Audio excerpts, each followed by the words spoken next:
Hello, students.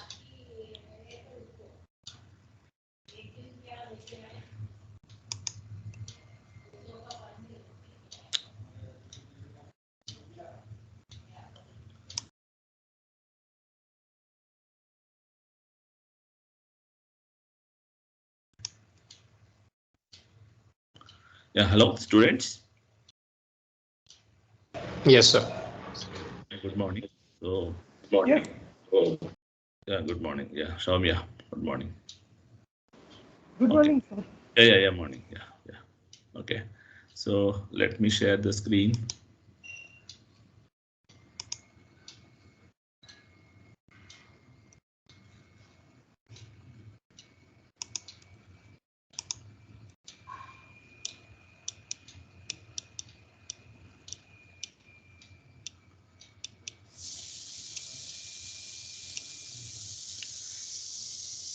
Yeah, right.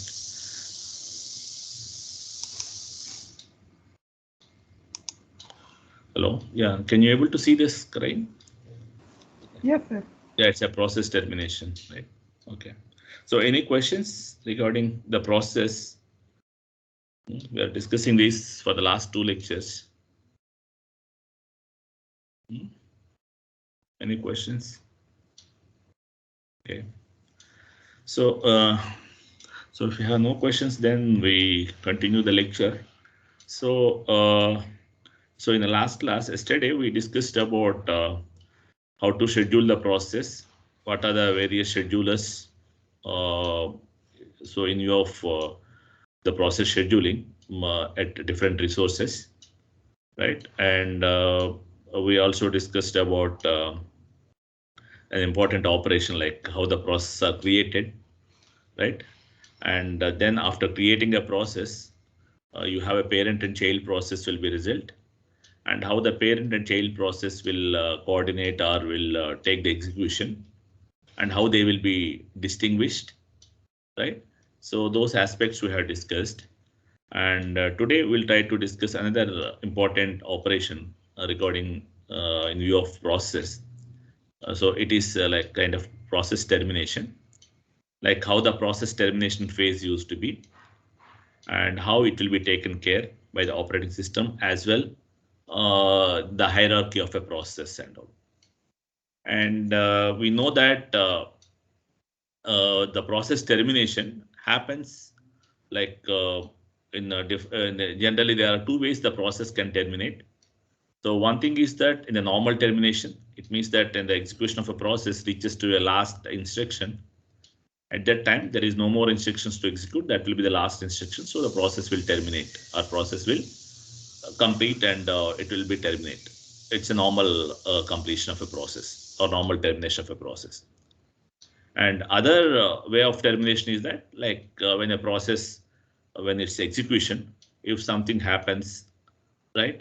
So in that case, the process may be terminated abnormally using appropriate system calls known to be abort.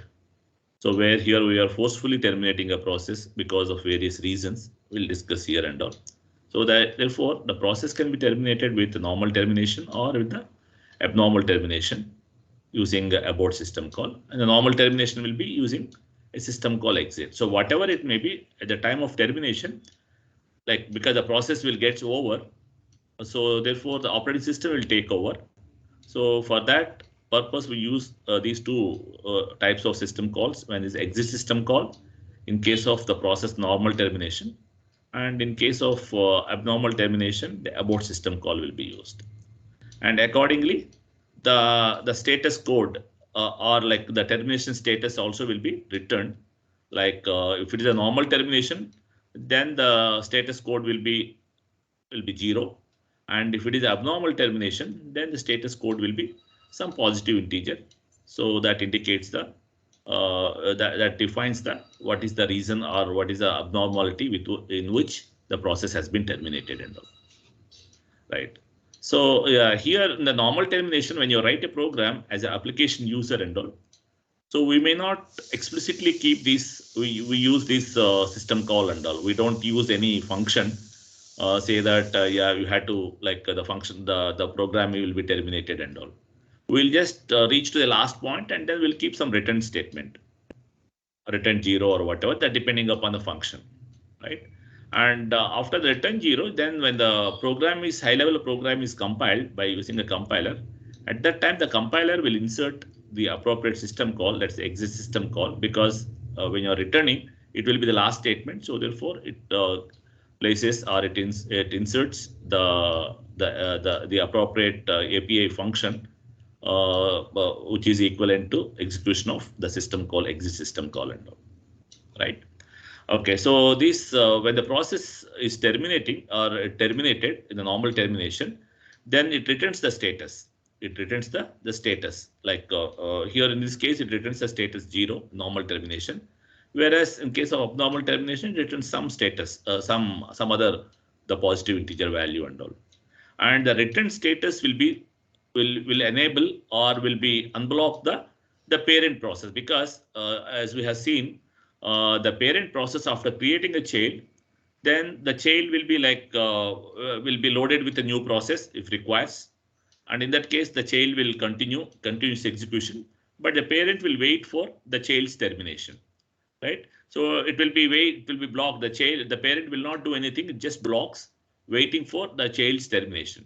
So that will be this block, this wait system call will be unblocked from the child whenever the child terminates. At that time, whatever the status it returns. So with that, here the wait system call will be unblocked, and with that the parent will come to know that the child has been terminated, and this wait system call will return the process ID also.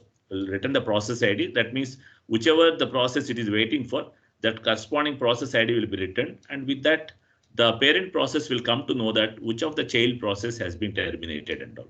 So we'll see that what is how the wait system call like the prototype used to be. So that you can see in the next slide, you can able to see that, yeah, this is something like that, like the wait system call, and it is the parameter like status. The status signal from the child process will be available, and then this wait system call returns the PID of a children, the PID of a children. So with that, it come to know that what is which of the children has been terminated and the process, once the process is terminated, then whatever the resources that are allocated will be deallocated by the operating system and all, right? And this is a normal termination. As I mentioned, the process will be like terminated with some other reasons also. And so in that case, the parent may terminate the child process using abort system call. And because of this, sometimes if the child has exceeded the allocated resources, that means whatever the resources that are allocated to child, if it is exceeded those resources, if it is attempt to use the resources which is beyond its allocated resources, or sometimes the task whatever assigned to the child is no longer required. Maybe the process has been child process is created and it has been assigned some task, and after some time the parent will come to know that the desired task whatever is assigned is no longer required. So at that time also the child can be terminated by the parent process, right? So in all these cases, like the parent, and another thing is that suppose the parent want to exit or parent want to terminate, at that time the operating system does not allow the child process to continue without a parent and all. At that time also the child process or a process to be terminated and all. So there are different reasons and all. Here they have mentioned a few, like a child can exceed if the child has exceeded the allocated resources, or whatever the task assigned to the child is no more required, or otherwise if the parent itself is terminating, right? You want to terminate, and at that time whatever the process that are generated by the parent and all, it no longer required. So therefore they has to be terminated and all. And in case of whenever the process terminates, and whatever the childs and grandchildren that are generated by a parent process, so that will be attempted by the operating system to terminate, because operating system will not allow to keep the process to be terminated without its children has to be terminated. And the process of terminating these children and grandchildren that are connected to a parent process is known to be like a cascaded termination, because from the terminology itself, because a process is terminating, so whatever the process that are generated by them, should not no longer exist, because if there is a parent process, then it takes care about its children process when they terminate and then how they terminated, all these things. If the parent process itself want to exit, want to terminate at that time, so all the connected children has to be terminated and that will be carried out by the operating system. So that is not to be cascaded termination and all, right? And so this is initiated by the operating system. And usually, like as we have seen that there are different ways the execution will go on, like a parent and child execution sequences can go on. So one way is that, as we mentioned, that the normally, like the parent after creating a child process, the parent will execute the wait system call. That means it just wait for the child to complete or the child to terminate. Right? That is the normal way the parent and child will go on, like the execution will go on, because the parent with some specific reason, the child has been created. So therefore, the child has to be given a chance for its execution and its completion, and afterwards the parent will continue. Right? It's a normal way of like executing the execution sequence between a parent and a child and all.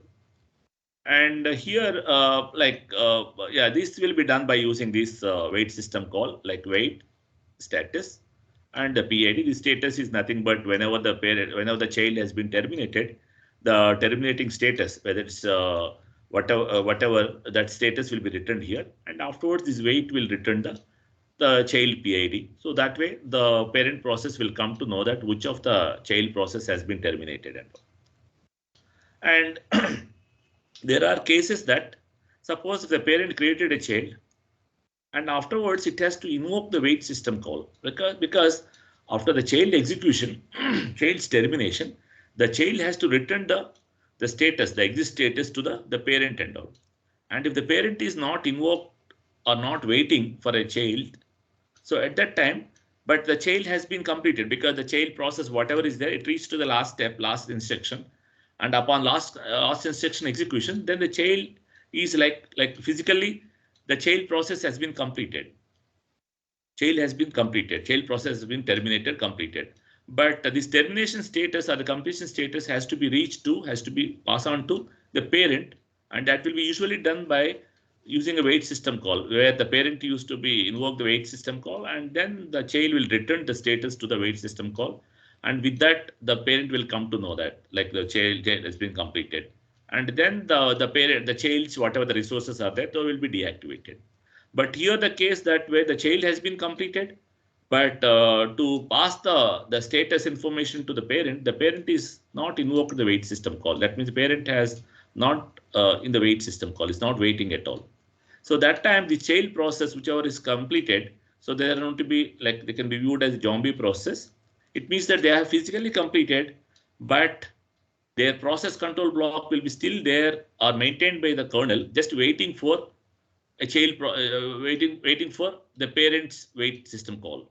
Whenever the parent invoke the wait system call, then they will pass on this status information to the parent, and the parent will come to know that by when the child process has been terminated, what is the status of termination. So other details will be captured or will be come to know by the parent process and all.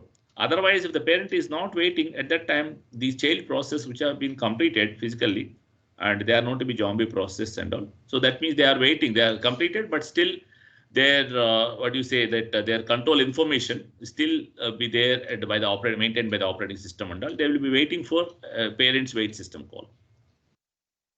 And sometimes the parents will be terminated. Hello. Oh yeah. So are the regions for zombie process? Hello. Are there any regions for zombie processes? No. There is no. You are saying reason, right? I mean, good regions, Yeah, internal regions. no, because actually because the parent has created a child, right? And it is somebody has to look after that actually to know about like how the process has been there, because the parent has created a child with certain proper reason, with certain tasks to be carried out or certain to be monitored or whatever.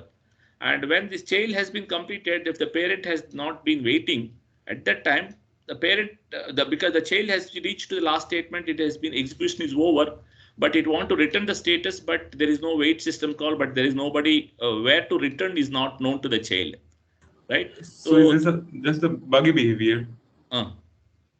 Hello? I mean, are you saying this is just a buggy behavior? A bug. Yeah, right. Yeah, usually not happens. If that happens, for example, then at that time these processes are known to be can be viewed like a zombie process. It means that they are dead process, but still there remains there. That means their status information still remains to be forward to be given to somebody else, right? So that is not to be zombie process, but sometimes what happens is that the parent will be terminated, like without invoking a wait system call at all. So at that time, these process, the child process, whatever is existing, so those are known to be orphan process because the parent has been terminated, but still the child is remains, right? So these are known to be orphan process, and these orphan processes are handled by like in the unique system and all. There will be like as we have seen that in the process tree, there is a process at the root. There is a initial process, init process is there. So that init process, what it will do is that periodically it invokes the wait system call. It invokes the wait system call. So that wait system call will take over these things, the zombie process or orphan process and all.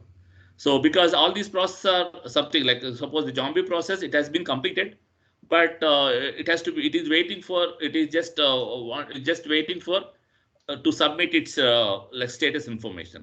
And whereas in case of orphan process, for example, the process is there, it's executing, but its parent has been terminated due to some reason, whatever.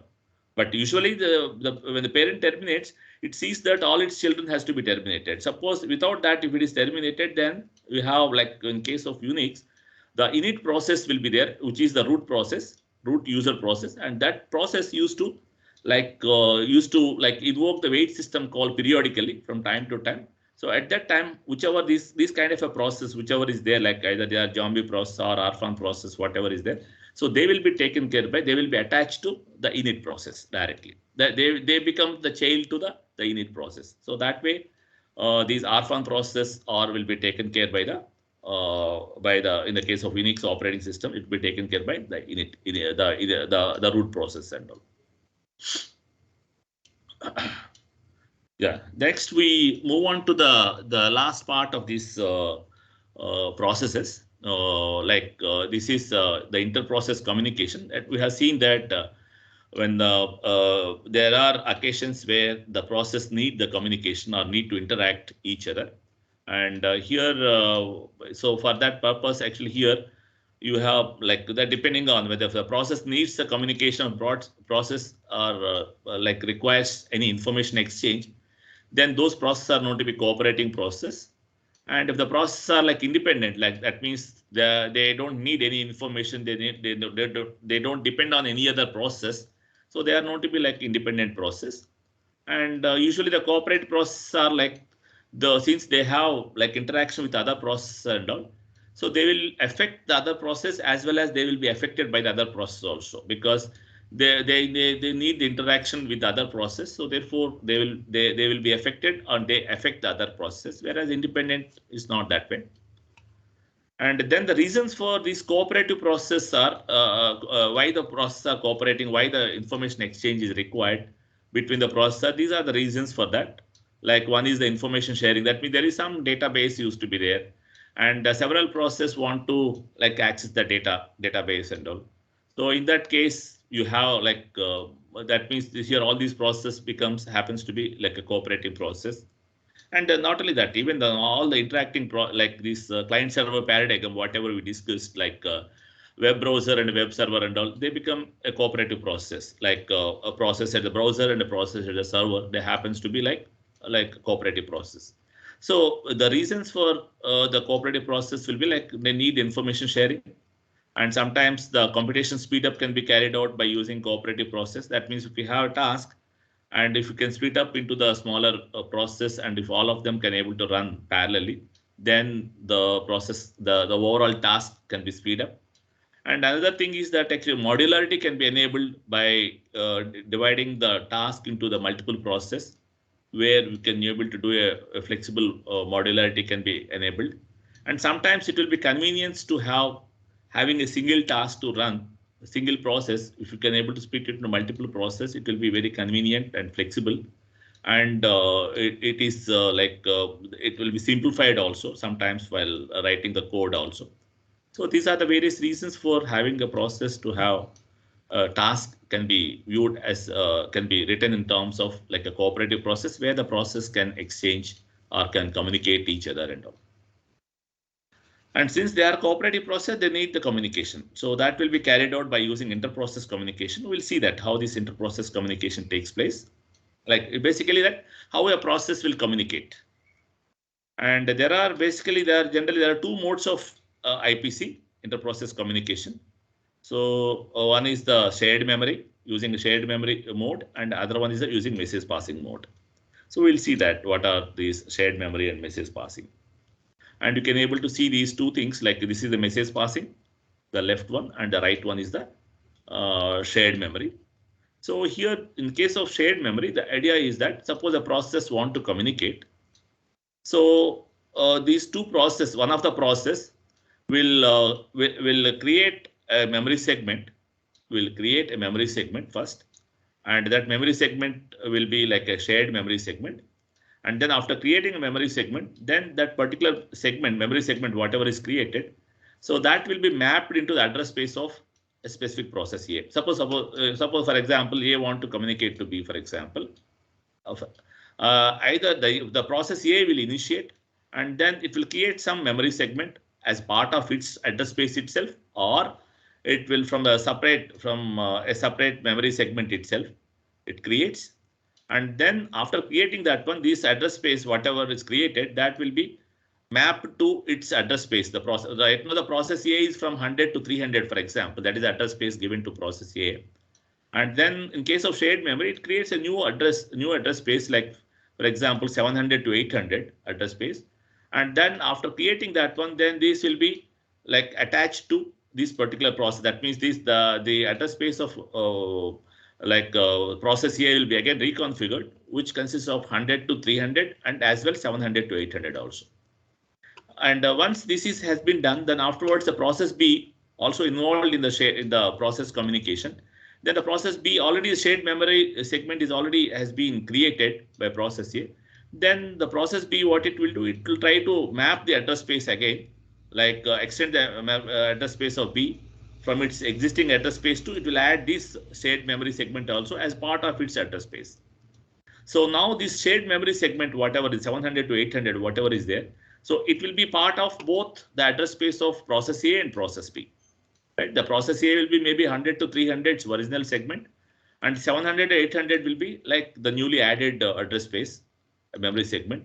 And likewise, B may have, for example, 400 to 500 is original segment, and now this newly added also like 700 to 800 also part of a B process and all.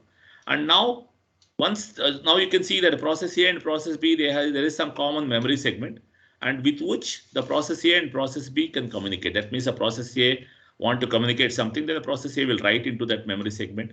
And afterward, the process B want to use that data or want to use that particular information, then it will read that particular information and to perform certain activity, whatever. Likewise, the process B can write into that, process A can read from that. So that way, in case of shared memory, a memory segment will be will be created, and then the address space will be extended to that particular memory space. And then whatever the process they want to communicate, all those processes will make that particular memory segment will be part of that the address space of their own, and with that they can able to communicate. So this is the idea of memory shared memory concept. But here for creating a shared memory and then the mapping that the shared memory to its address space, so these are the ones that will be taken care, that will be carried out by using system calls with the help of operating system and all. So once the shared memory segment is mapped to their respective address space, afterwards communication through the shared memory is carried out in the user mode itself. Because right now, because at that time, after creating a memory segment, shared memory segment, then attach the shared memory segment to their own address space, then afterwards, each process, like the process whichever want to coordinate, whichever want to communicate. So for them, there is some memory segment which is common to across the multiple processes and all. Then with that common memory segment, then the multiple processes can able to communicate. But here thing is that when the process accessing this memory segment, the shared memory segment, or when they are accessing that one, they should be careful. They should they should follow some certain synchronization principles and all. So with that, the multiple process, if they attempt to use the shared variables or this the data, whatever is writing in the shared memory, so they cannot attempt simultaneously and all. So if they do that, then the data inconsistency will arise. So therefore, here when you are accessing a shared memory, the process should follow certain policy where the synchronization has to be taken place. So with that, the data inconsistency will not arise at all. So that will be the important thing, where in case of shared memory, where the process should follow certain synchronization principles. So with that only you can able to carry out the data transmission or data communication can takes place. But the advantage with the shared memory is that since it's a part of a memory, so therefore the data transmission will be at a memory rates. That means just like if you want to communicate, just you write that into a shared memory, and the other one want to access, they just read from a memory and all. Just the memory access will be very fast.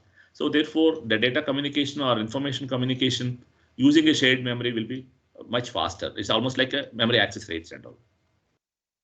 But the problem is that the synchronization is the problem. Since the multiple process, they have a common memory segment and all. So when they access this memory segment and all, they should follow that only one has to access at a time, or so that whatever you are writing that and whatever you are reading from that, it should be the data consistency has to be maintained and all. So anyway, the details of these, the process synchronization, how it ensures that, and which one will take, how it will be taken care of that. So that we'll discuss later in the following chapters, very detailed way. The other one is that the memory passing, message passing scheme or message passing mode. And here in case of message passing mode, suppose A want to communicate B or B want to communicate A, the communication between A and B if we want to ensure. So here the data communication or information communication will takes place with the help of kernel. With the help of a kernel, you can see there is a kernel. A kernel will maintain a message queue kind of a thing, and a kind of a buffer, some buffer, and then it coordinates this buffer and maintains the buffer, and then the process A and B will communicate each other through this particular buffer and all. That means suppose A want to send to B some information, then whatever the messages A want to send, so those messages will be placed in this buffer. And this buffer is maintained by the kernel and all. And here sending the messages to this buffer will be carried out by using a system call, because now A is sending, so the A will make use of a system call because this is part of a kernel. So the process cannot access the kernel on its own. So using a system call, send system call, the process A will send the messages to this kernel, where the kernel will maintain the buffer, and in that buffer, it whatever the messages it want to communicate, it will just pass these messages or send these messages to this buffer, and the kernel will place these messages in the buffer in a queue, message queue or whatever. And afterwards, if the process B want to access these messages or want to receive these messages, and for that again the process B, by using a system call known to be receive system call, it can able to access or it can able to take a copy of these messages, and so that way the messages from A to B can be passed with the help of a kernel and all. And this is known to be message passing scheme. And here while doing this one, here all these sending a messages, receiving the messages, and this also maintained by kernel and all. And these things are carried out by system calls. So therefore here there won't be any issue of synchronization problem at all, or data inconsistency or synchronization. So those aspects will not arise at all, right? Because this is done at the kernel level. And even the sending a messages, receiving a message also will be initiated by the system calls and all. So therefore, there won't be any issues in the case of the multiple process will receiving a data at a time. So there won't be any issue at all. But here the problem is that the delay is involved here, because everything will be carried out by using system calls, and initiating system call, carrying out system calls for all of them will be like, suppose you want to send a message, a packet and all, then sending one, you have first of all the kernel maintains the data structure, then afterwards sending that you had to use the system call, and again receiving that you had to use the system call. So for every message transmission, you need to execute a pair of system calls are required and all. So that way, in case of message passing scheme, the delay is involved. So usually if the message transmission of the information transmission that is required of a smaller quantities or messages of smaller size, so you can use the message passing scheme. And if the message that need to be shared or communicated between the process of a bulk messages or of a larger size and all, then the shared memory will be preferred. Yeah, right. And now we'll see that. Yeah, now we can see that these message transmission, like whatever we just mentioned here, the IPC, inter-process communication, you can carry out by using these two modes, shared mode and message passing mode. And for that, actually, let us see if you take this this this one in the software problem, software in the case of when you're dealing the issues related to coding, like for example, somebody is sending a message and somebody is receiving the message, and these kind of scenarios you can able to encounter in the like in our application programs, or when you're executing application programs. Several times you execute these kind of scenarios. Like this is not to be producer, it's not to be a producer consumer problem. It means that producer means it produces or it generates the information, right? It generates the information, and the consumer means it receives the information. It receives the information, like a kind of a sender and a receiver kind of a thing. And so these scenarios are these kind of scenarios you can encounter in the our execution of the programs. Like for example, if you see the relation between the compiler and assembler, is one of the examples of that. Because if you see the compiler, the input will be like high-level languages. That means the programmer writes in a high-level language, and the compiler will take that as the input, right? And that will be the input to the compiler, and then it produces the assembly code of that.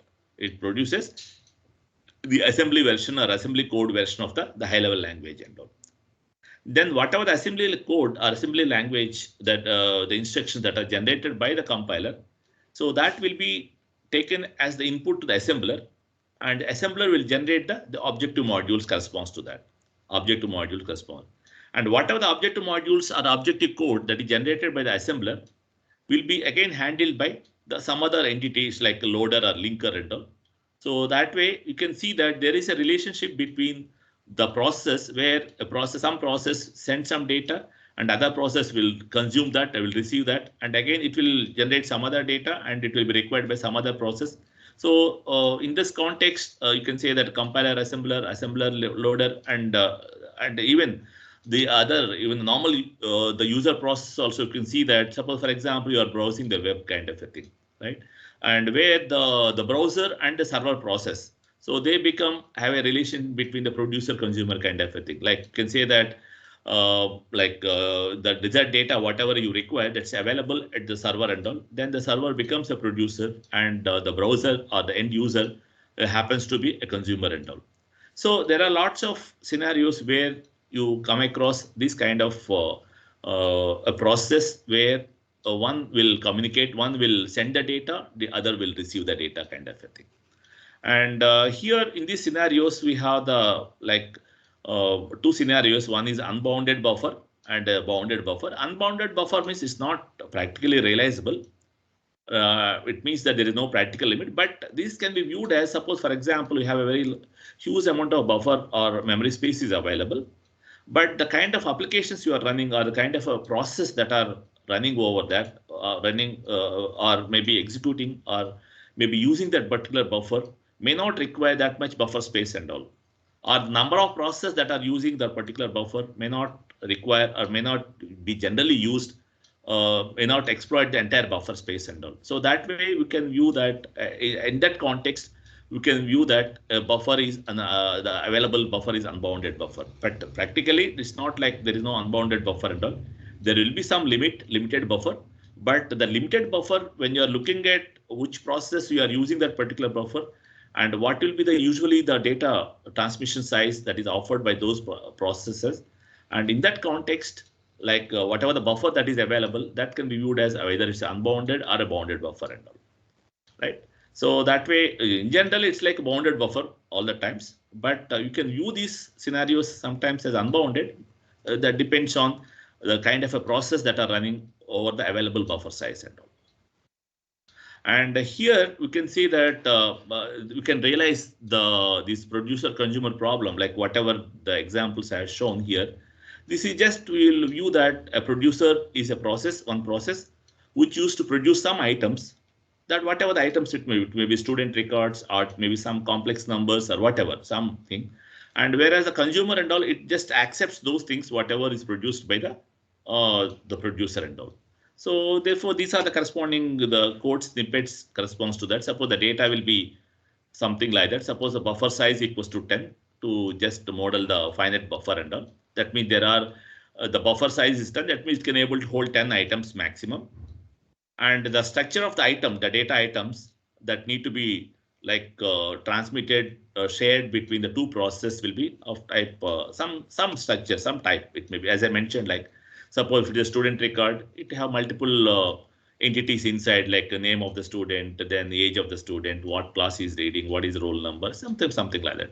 Or otherwise something. Suppose if it is a complex number, for example, it have the two entities like what is the real quantity, what is the imaginary quantity, something like that. So this is the like that will be realized by the item with a certain structure and all. And so this is the item. So because this is the item and this is the buffer size, so this will be the total. You can define the declare the item with this. And then to just to monitor the buffer, that means whether the buffer is full or whether the buffer is empty. So to monitor the buffer and all, we have the two pointers, like with these pointers, we can able to monitor the buffer, or we can able to, the producer and consumer can access the buffer using these two pointers and all. Usually the in means actually the producer want to place some item in the buffer. So he will make use of the pointer in. That means the pointer in indicates that. So if a producer produces an item, next item, so where to be placed? That means that particular location or a buffer location is indicated by in. And similarly, a consumer want to access or want to want to take the item from the buffer. So at that time, he will make use of a pointer or like a marker kind of a thing out. So using in and out variables or pointers with which you can able to, the producer and consumer can access the buffer. The producer want to place the items into the buffer, and whereas the consumer want to access means want to remove the item from the buffer for its consumption and all. And next, from the producer point of view, this is the code where the producer will access this code, will use this code with which he can able to place the items into the buffer and all, right? So the item is next produced. Suppose a producer produces the item, some item is ready at the producer, and then he want to share it to the consumer. So how he will share? So the common media is there is some buffer is there, and he will place it into a buffer. And then if the consumer needs item, then he will access from the buffer and all. So when the producer produces an item, and then that item has to be placed into a buffer. So for that purpose, here the producer will check the buffer status and all. And here that means the producer will place a buffer, will place the item at a location indicated by the pointer in, right? So here you need to check that whether the in plus one buffer size, because here the buffer, assuming that the buffer is a circular buffer. So therefore this mod operation indicating that actually where the location, where what is the status of the buffer. So this in plus one mod buffer size, if it is equals to out, it means that it indicates that the buffer is full. It indicates that the buffer is full. So with which that means here even though the producer generated a process, generated an item, but there is no space to keep. So therefore, if this condition exists, then the while will keep on, it will not come out of the loop. That means you need to wait for some item has to be removed by the consumer so that this condition will not hold. So with this condition, the producer will check the status of a buffer. If this condition holds good, it means that the buffer is full. Then the producer will keep on waiting at the buffer. Will waiting for the buffer to be emptied, a buffer to be like space available at the buffer. So for that he will just keep on checking this while loop under this while condition and all. And if this condition is not met, it means that there is some space in the buffer. And then if the space is the buffer, then whatever the in indicates at the in pointer buffer in, whatever the item that is produced, that will be placed into the buffer and all. And then now the Now once the buffer is placed, once the item is placed into the buffer, then the in pointer will be incremented. That means next produced item has to be placed in the pointer indicated by in. And likewise, a consumer, a similar thing. Here while true, and here it has to be checked that this condition in equals to out. So it means that this condition indicates that actually at the initial time, just at the beginning, assuming that in and out points to the same location. So it indicates that the buffer is empty. Indicates that a buffer is empty. So therefore here, suppose first when the consumer want to access the buffer, he will check that whether the buffer is empty or not. If the buffer is empty, there is nothing to consume. There is nothing is there buffer and all. He has to wait. So it keep on waits until this condition doesn't met. That means there is at least some item has to be there in the buffer. So for that, he will check this one. And if this condition doesn't meet, it means that there are some items are there, then it will be consumed buffer out because that item is indicated by out pointer. So with that, the buffer out is the item and that item will be consumed. And then once it is consumed, then this out pointer will be updated. So that way the producer and consumer, they will try to access the buffer for replacing the item into that or for replacing the item into this one. So here it appears to be like both the producer and consumer will following by using this code and then it working out properly. But here there should be a proper synchronization has to be maintained and all. And what are the issues in that when the synchronization problems will arise here. So those issues and all we'll discuss later in the next chapter, later chapters and all. And for that, what are the remedies or what are the procedure or what are the things that need to be followed to ensure the synchronization between the producer and the consumer and all. So that we'll see later. But this is just to show that how the producer and consumer will share the memory. Like here, the memory shared will be that buffer, whatever is there, that's a shared memory. So that will be part of both producer and a consumer's address space, right? And then with that common memory space, the producer and consumer will share the data and all. And you can see that when you are discussing at the from the beginning, that means the operating system will protect the process. So in view of that, you can see that every process has the unique address space. So that is required for the case that is required to ensure that a process has to be protected. Otherwise, no, suppose if we don't have that, then the process can access the other's address space also. But here we are violating that. We are deviating from that. The shared memory concept is deviation from that. Because in the case of shared memory, you can see that a multiple process there is some common memory segment which is common. That means there is some overlap of address space across the process. That is not supposed to be in view of protecting the process from one another. Like the operating system should ensure that the address space should be non-overlapped, the address space should be unique and all. But here to perform the information communication, then the process have some memory segment which is common across the multiple process. So with that common memory segment, the process will communicate. Yeah, this is what I just mentioned here. Like an area of memory segment is shared among the process that wish to communicate. We have discussed already. And the communication is under the control of you. Yeah, once the memory segment has been shared between the process, for doing that, for carrying out that means identifying a memory segment, then the mapping that memory segment to the process and all. So that will be done with the help of operating system that the individual process cannot do on their own. Now, once the memory segment has been shared across the process, then the data communication will be carried out by the operator by the normal user process. That means operating system will not play any role in the data communication. But before that, the creating a memory segment, mapping the memory segment, all these things where the operating system will be involved. System calls are required. Yeah, as I mentioned, like the major issue is that actually here the mechanism to provide the synchronization to access the shared memory and all. So that is the big problem here and all. We need to ensure that the process that are accessing the shared memory, they should synchronize. So otherwise, no, there will be errors will be introduced, and with that the data inconsistency will be there. So to avoid that one, we need to have synchronization mechanism has to be ensured. So with that, the process has to follow certain policy and all. And anyway, these synchronization details we'll discuss later. So that's about the shared memory. Then coming to the message passing scheme. where the operating system is involved for a communication between the process and all. And yeah, here these 2 points are just to show that what is the need for the message passing and all, because in case of message the IPC using a shared memory, it involves the shared variables. There's nothing but whatever the data that is shared through the shared memory and all. So it requires shared variables, and then these shared variables has to be properly accessed and all. So those are the issues. So to overcome that, the other way is that using a message passing scheme, where the message passing can be carried out using these 2 operations, send and receive, and both are the system calls and all. And then this message passing scheme will be completely governed by the kernel and all. That means the kernel will maintain the data structure or kernel will maintain that message queue or a buffer, whatever is there.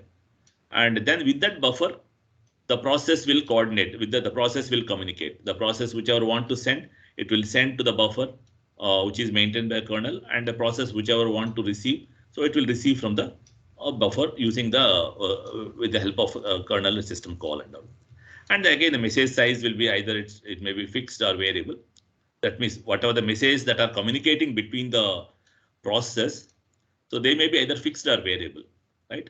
So again, there are complications. Suppose if the suppose to have for having the implementation to be simpler or implementation to be easier, we should have the fixed messages are required and all.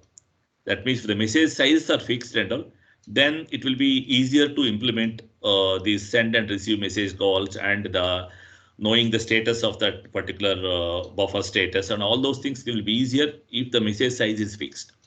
Suppose the message size is arbitrary or variable and all, then it will be tough. Then it will be like the things are becomes complex and all. But actually here, if the messages are fixed at a higher level, it is complex. That means you are constraining the application users to have messages to be sent. That means the information communication has to be followed in a very constrained way with a fixed message sizes and all. Because sometimes no, because when the process communicate at that time, if you have given the liberty or given the freedom to that, flexible to that, where the messages have arbitrary size, then the writing a code at application level, it will be easier and all. It will be easier and all because there is no limit on the constraint on the fixed size messages and all. So it will be easier for the users to write the code at application level. If it is a variable size. If it is a fixed size, but it's a variable size, then the implementation at the system level will becomes complicated and all. So that way, here the message size either fixed or variable. If you go with the fixed message size, then the implementation at the system side will be easier. And if you go with the variable size, then the implementation at the system level will be difficult or will be complex. Whereas at a user level, it will be convenient and it will be easier and flexible at a user level and all.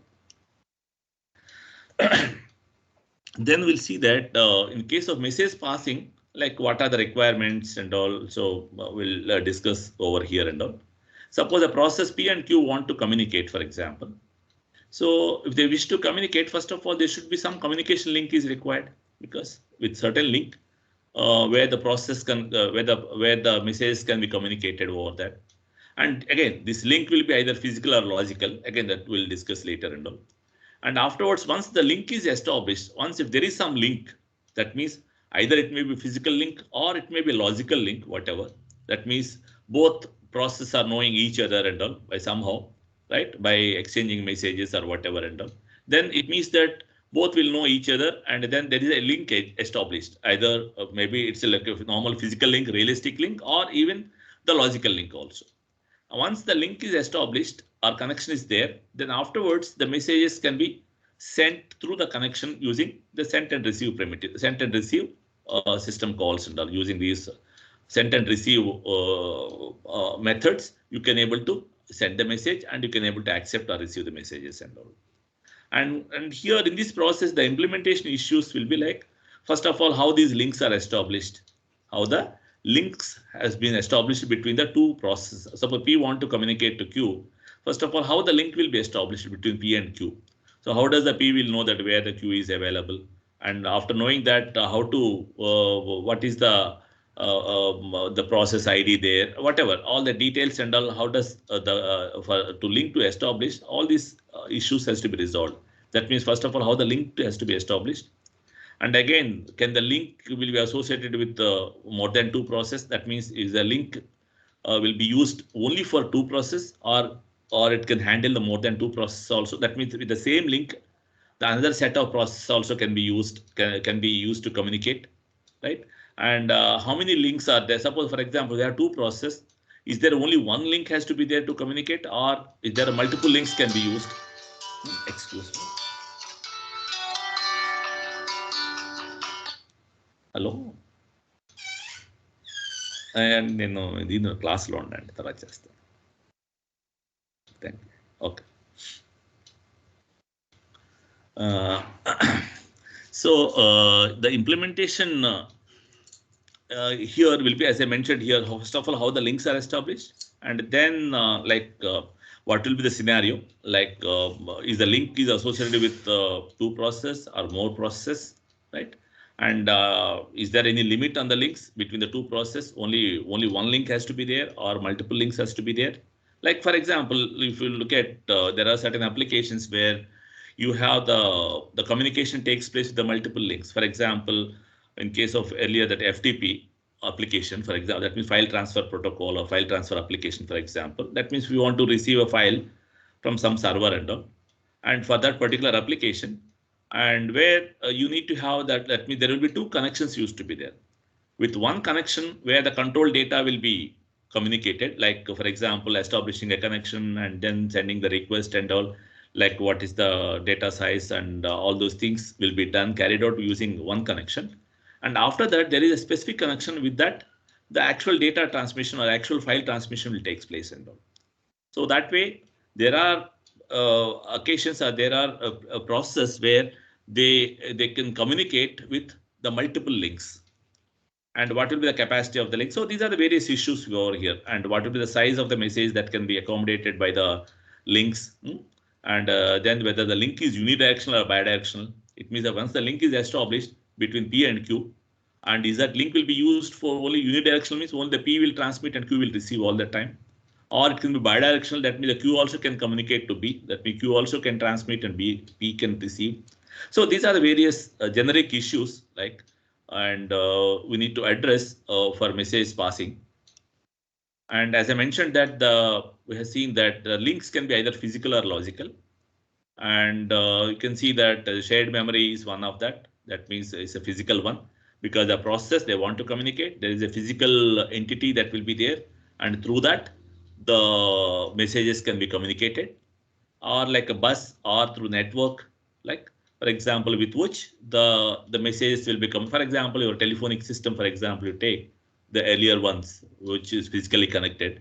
So there the connectivity or the link is a physical link with which you are sending, you are communicating, and somebody is receiving also, right? And there are the logical links, mostly in our system, whatever the process will communicate using a logical means. So again, in the logical means also, there are different issues that need to be understood, whether these links are like direct or indirect links, or whether it's a synchronous or asynchronous communication. That means the link, that means the way of the link supports whether the communication or the data transmission will be synchronous or asynchronous, or like whether the buffer that is supported will be like automatic or explicit buffering. Automatic means actually there is no buffering at all once the link is established. So without any buffer, the parties or the process can communicate. Explicit buffering means actually through some other buffering where the process will attach to that buffer and with which the process will communicate, right? So these are the various possibilities of a communication link.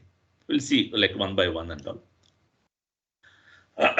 In case of direct communication, like we are not bothered about the physical communication and all. Here I will directly go into the direct or indirect and the other aspects like synchronous versus asynchronous, what it means and all, and automatic versus explicit buffering. So these things we'll discuss very briefly. And in case of direct communication, the way the communication link establishes will be with the name directly, with the unique identifier or unique name of a process and all. Suppose P want to communicate to Q, where P and Q are known to be like the names of a process, for example. Then by using these calls, system calls, send and receive system calls, like the sender will send the data, like send P comma message. It means that the message will be sent to a process P. The message will be sent to a process P. And for example, receiving purpose, you can say that the receiver will execute this system call with Q comma message. It means that it receives the message from the queue. So likewise here, by using send and receive primitives, by mentioning the exclusive names or identities of a process, so with which it automatically, this is not to be direct communication, just directly by using the names of a process, and then placing a message over that, and then with that the message can be with which the message can be communicated and all. That means the sender will communicate like this using this particular system call, and the receiver can use this one. And here they make use of their particular names, their specific names and all. So once the names were mentioned, then automatically the link will be established. That means the links will be. That means here the names are mentioned, like sender is sending a message to P, and the receiver is receiving a message only from the queue. So once if you have this one, it means that actually here the sender and receiver, that means the link will be established automatically based on the namings that are there part of the messages, the system calls and all. That means the link is established automatically.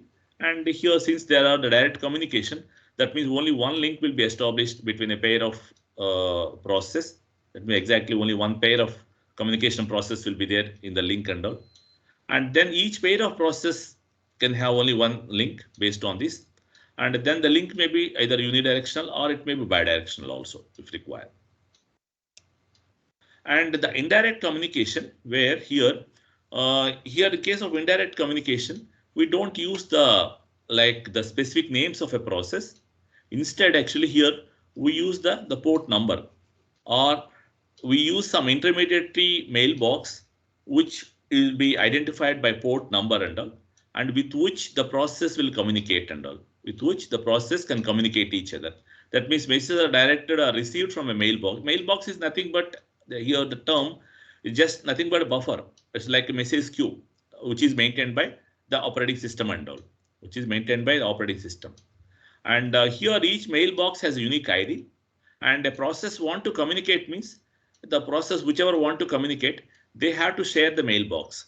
They have to share the mailbox. That means a process want to communicate, a P want to communicate to Q, P want to send a message to Q.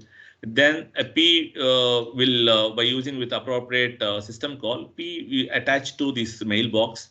And then after attaching to the mailbox, the P will send the messages to this mailbox, and the messages will be there in the mailbox.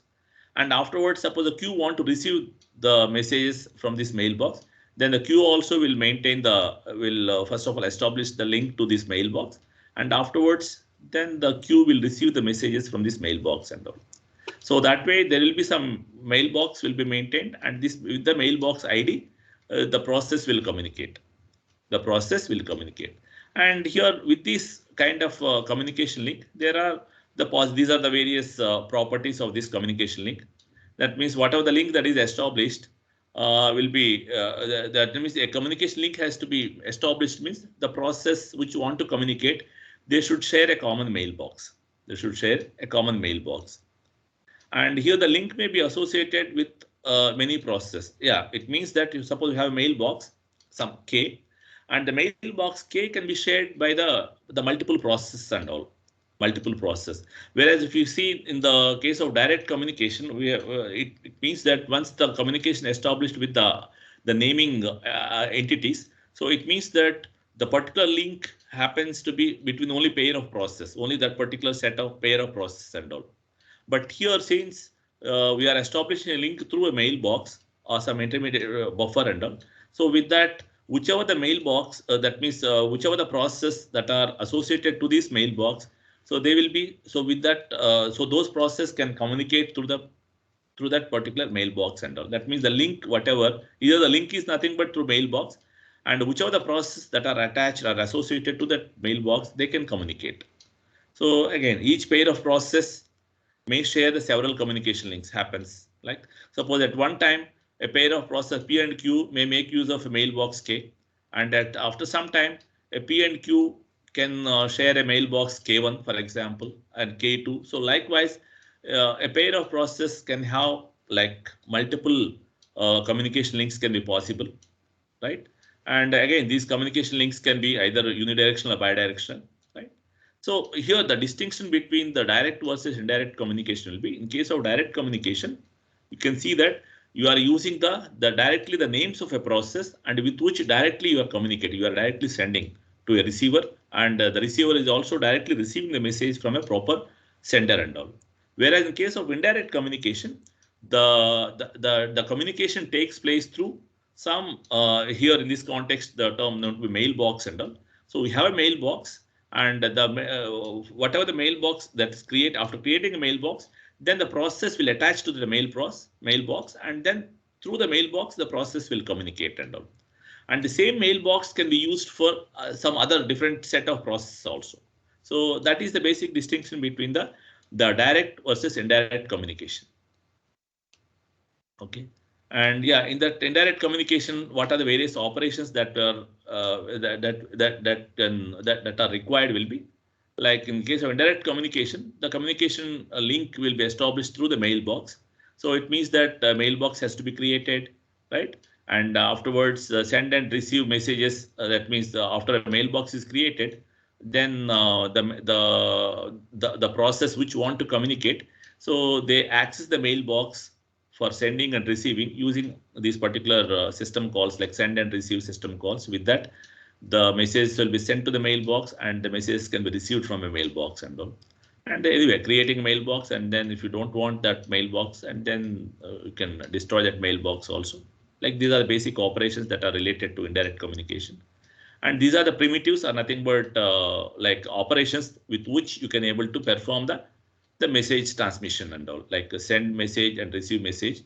And here A is nothing but the mailbox identity, and with which the sender and receiver will agree upon to a common mailbox, and with which the communication will takes place and all. Okay, so yeah, we'll stop here now, and then let's take a break, 5 minutes, and after we can come back, we'll continue this. Okay. Yeah, let me like stop the recording and then again